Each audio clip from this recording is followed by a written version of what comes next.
बहुत दिनों के बाद हमें आज एक पत्र दूत के द्वारा प्राप्त हुआ है और इस पत्र में तो वैसे महाराज विदेहराज ने जो कुछ निकाल से आप अपने हाथों में लेकर के स्वयं देखें और देखने के तत्पश्चात कुछ विचार विमर्श करके और हमें उचित सलाह बताएं।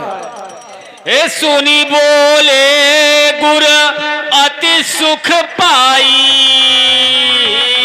और पुण्य पुरुष कहूँ महि सुख छाई। हे अवधेश, तुम्हारे पुत्र तो धन्य है। जो मान उन्होंने जाकर के मिथिला में हम लोगों का बढ़ाया है, आज मैं भी धन्य हो गया। अब इस कार्य में विलंब मत कीजिए।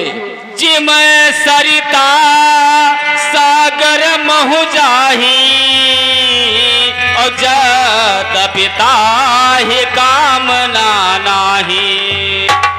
अरे महाराज अवधेश, जिस प्रकार से एक तालाब जा करके सागर में मिल जाता है, उसी प्रकार से ये अयोध्या आज मिथिलापुर में जाएंगे। तिम सुख संपत्ति बिनहि बोलाए और धर्मशील पहि जाय सुभाए। हे महाराज अवधेश, अब आप विलंब मत कीजिए।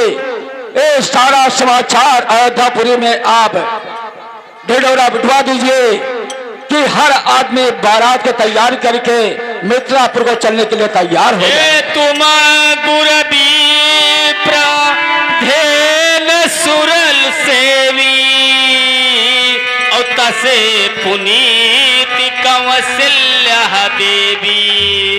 अब जा करके रनवास में सभी महारानी को सूचित कर दिया जाए, क्योंकि कल ही यहाँ से बारात मिथिलापुर के लिए प्रस्थान करेगी। ए सुकृति है तुम समान जग माही भयवन है को हो नाही। महाराज, आज आप धन्य हो गए हैं।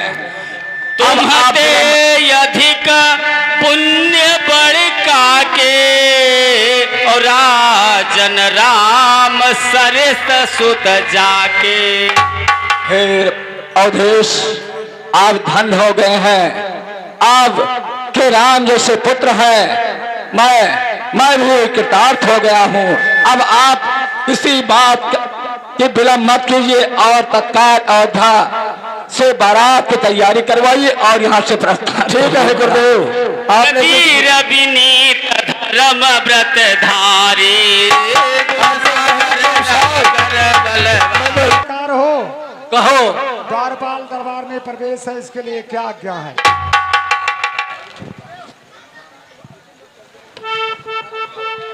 आए सेवक, महाराज हमारी शाही अयोध्या में सूचित कर दो, ढिढोरा पिटवा दो कि जितनी जल्दी हो सके उतनी जल्दी। क्या कर रहे हो तुम? अवधपुरी से आकर के तुम वहां के जो औरतों ने तुम्हारे साथ मस्करी किया है, उसके बारे में तुम धुन बनाकर गाना गा रहे हो। महाराज, वहाँ की बात नहीं कर रहा हूँ।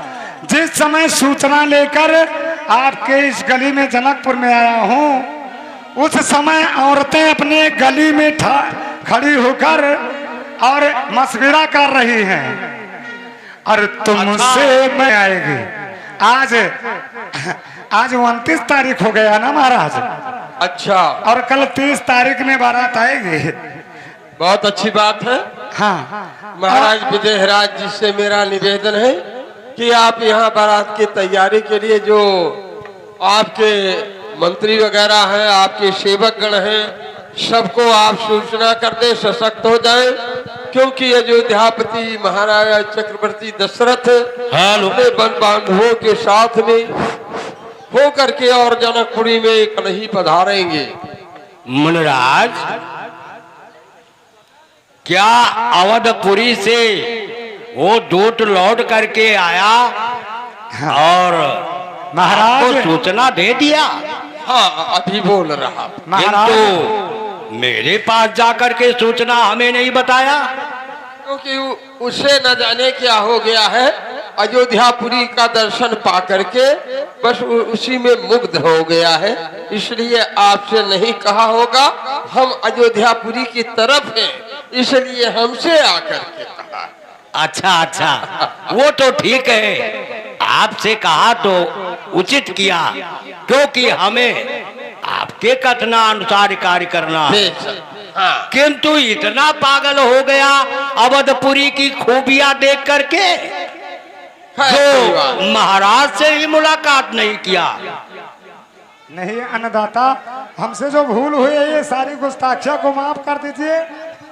मैं अवधपुर की इतनी बड़ी खुशियां और इतनी बड़ी, अरे महाराज वहां जाकर के हमने ऐसा षड्यंत्र रचा कि जब महाराज बारात लेकर आएंगे तो नाच का भी कार्यक्रम हमने अपने द्वारा मांग लिया है महाराज। चलो कोई बात अरे नहीं। तुम तो भाई वैसे तुम्हारा कार्य क्या है, वैसे नाव ठाकुर तो ठहरे।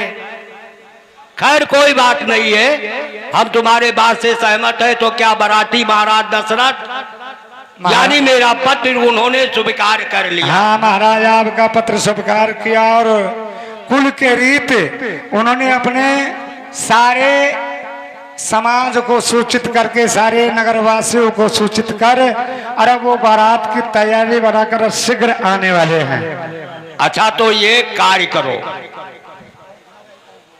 कार्य ये करो कि जैसे राम व लक्ष्मण, मैंने पत्रिका में लिखा था कि मेरे 2 पुत्री और हैं, ये चाहते हैं कि आप उनको, जो तुम्हारे वहां 2 लड़के हैं भरत और शत्रुघ्न, आपके 4 हैं, मेरे 4 हैं। अब यदि इनका संबंध मैं करता हूं तो मैं चाहता हूं कि एक ही घर में विजयराज हमारी कन्याएं।